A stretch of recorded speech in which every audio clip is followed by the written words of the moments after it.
Alright guys, welcome back. We're going to be solving another question from the fourth chapter of the Meriam textbook, Engineering Mechanics. And in this one, we need to determine the force in each member of the loaded truss. We know the forces are positive if in tension and negative if in compression. And at the end, we need to discuss the effect of varying the angle of the 45 degree support at point C. All right, so since we are asked to find all of the members that we have in this truss, we're going to start with our method of joints. So we can start with the easiest joint in here. We can start with joint A. And since we have two unknowns, the force in member AB and AC, we should be able to find the unknown since we have two equations, one sum of all forces equals 0 for x and 1 for y. So we should be able to find that. Let's start then with joint A. So we're going to have the force 100 pounds downward. We have two members in here, and if we want to figure out the directions, this has to be in this in order to cancel out the y component of the 100. We can call this FAC.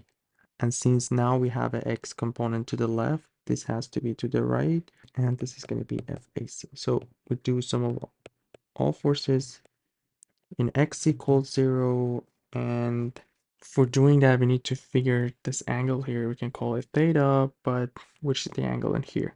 And it should be easy because we have both the opposite and adjacent. So if we just do the tangent of theta, we're going to have 2.5 over 6. So our theta would be tangent inverse of 2.5 divided by 6, which is going to be 22.62 degrees. So now that we have theta, we should be able to find the x component. So in x, we have FAC. Sorry, this one is FAB. So we're going to have FAB minus FAC cosine of theta. Since we have two unknowns, we have to move on to our Fy. So for that, we have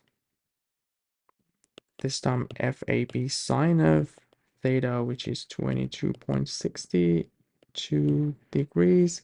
That's the y component of FAC, and we have minus 100 equals 0. From this one, we should be able to find FAB, which is going to be 100 divided by sine of 22.62. So this is going to give us 260 for FAB. So 260 pounds, and we're just going to put that in the previous equation. And our FAB here would be basically FAC cosine of 22.62 degrees. So 260 times cosine of 22.62. Let's see what we get. And this is going to give us 240 pounds. That's the magnitude of the force, but the question is saying if the member is in tension or compression. So if we look at FAB, we see that the member in here would be in this direction, which is going to be in tension. So this force has to be based on the Newton's law in the opposite direction of this one. Same magnitude though. So the member AB would be in tension. I'm going to show it with T, and the member A. Okay, this is FAC. I don't know why I put FAB in here. So for the FY, we have FAC. This will be AC as well. So the member AC would be somewhere in here. That's the direction of the force. So we're going to be in the opposite direction, compression. And our FAC here would be 260 pounds in compression. And we found two of these forces so far. And there is one more left, which would be BC. We can pick up either the joint B or joint C, but let's go to the joint C since the question is asking about the angle 45 degrees that we have. All right, so at point C, since we have a roller, we're going to have a normal force. We can call it NC perpendicular to this surface. So we have our NC in this direction. We have the force from the member AC. And since the member is in compression, the force is going to be in this direction. So F AC, which we found is 260 pounds. And also we have another force, FBC. We can just pick this direction for now. We'll figure out if it's correct or no. And we're going to do the same thing here. We know that this angle right here is 45 degrees. And this angle here would be our theta if we get back to the main figure. So this is our theta, and this angle would be 45 degrees, which means this angle is also 45 degrees. So let's do our fx, fy. This will be our positive x. I think I forgot to put in here too, so it'll be our x and y. And in x, we have 260 cosine of theta, which was 22.62 degrees.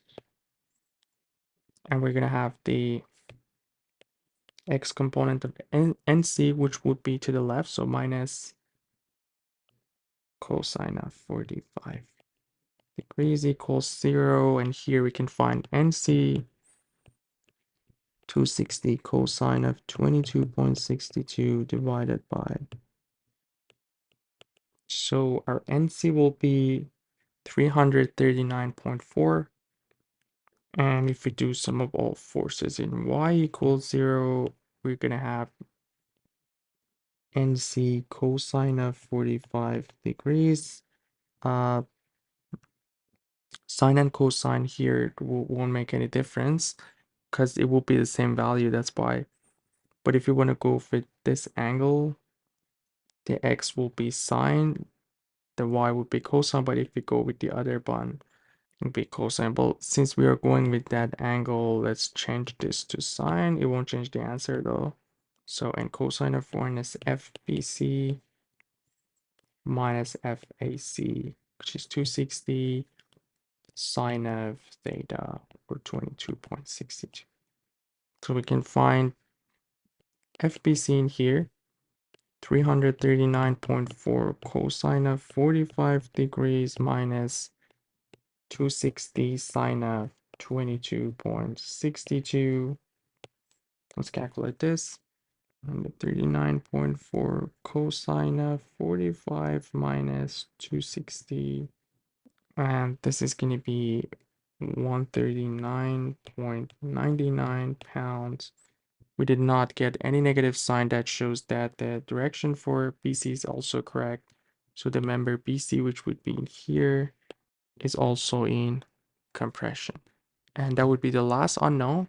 So the last part of, I just want to explain about the last part of the question, the effect of varying the angle 45 degrees. As we can see, we can find AB and AC regardless of the angle of the N, because we are dealing with this joint, and that angle won't change anything for us, but that could change our BC, because after that, we're going to deal with the other joint in here.